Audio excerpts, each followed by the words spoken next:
Hello everyone, and welcome to another Monday Market, where we take a look at last week in real estate. I'm your host, Coultrup from Remax Land Exchange.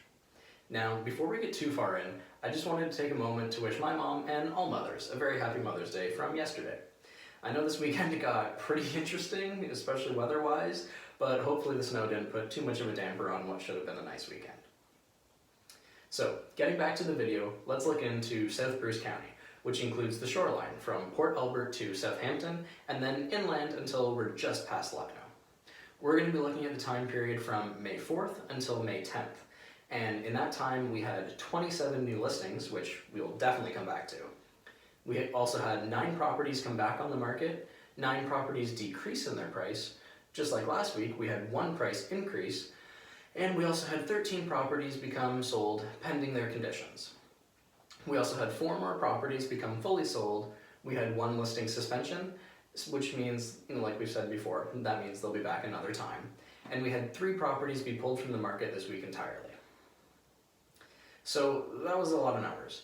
Overall, I would say that this week was quite a bit busier than last week. We had 19 new listings last week, which was good. This week we had 27, which is a fantastic change.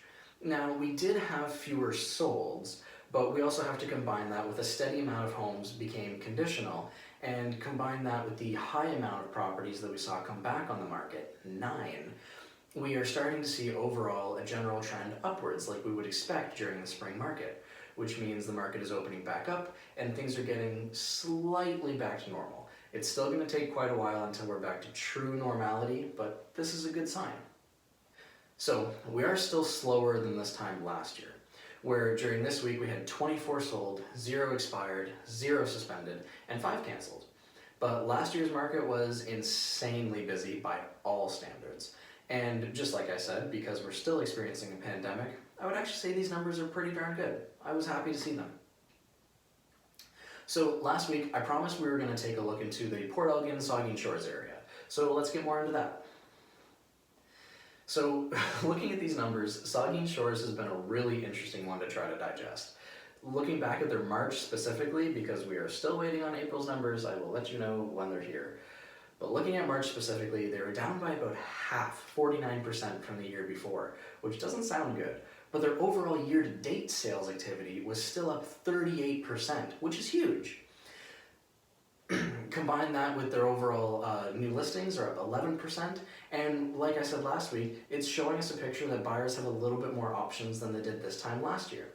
Now, we do combine that with a number where people were looking at average sales prices going up still. For Saugeen Shores specifically, for the first time ever, they hit an average sale price of over $500,000, $500,000, which is a lot. But we should immediately caveat that with, that's a really easy number to manipulate. If we have really low lot numbers being sold, but a lot of brand new builds going up, we are absolutely going to see the average sale price of a house go way, way up. So while it's interesting to note that Saugeen Shores broke the $500,000 average in March of 2020, we should still really slow down before we say that's the absolute fact, because that number can range very highly from month to month, year to year, and it can be influenced by even just one sale on either end of the spectrum, high or low. So that was a really quick look into Saugeen Shores, and let me know what you guys want for next week. What areas are you interested in hearing more about on a more minute number by number scenario? Let me know in the comments down below, and I'll include that in next week's video. So before we wrap up this week's video, I just wanted to say a quick happy birthday to my dad. Tomorrow is his birthday, and for those of you who don't know, not only is he my dad, he's also my business partner. Russ is the one that got me into real estate all these years ago, and he's had a wonderful career himself, even being in the Hall of Fame. So, Dad, if you're watching this, happy birthday, and can't wait to celebrate with you tomorrow, and thank you for all you do for me. So, if you guys have any questions about how the market is, you want to know more about your specific area, or how to take advantage of these uncertain times, you can always reach me at 519-386-5745, or you can email me at connor@remax-lx.ca. Once again, stay safe, thank you so much for your time, and I will see you next week.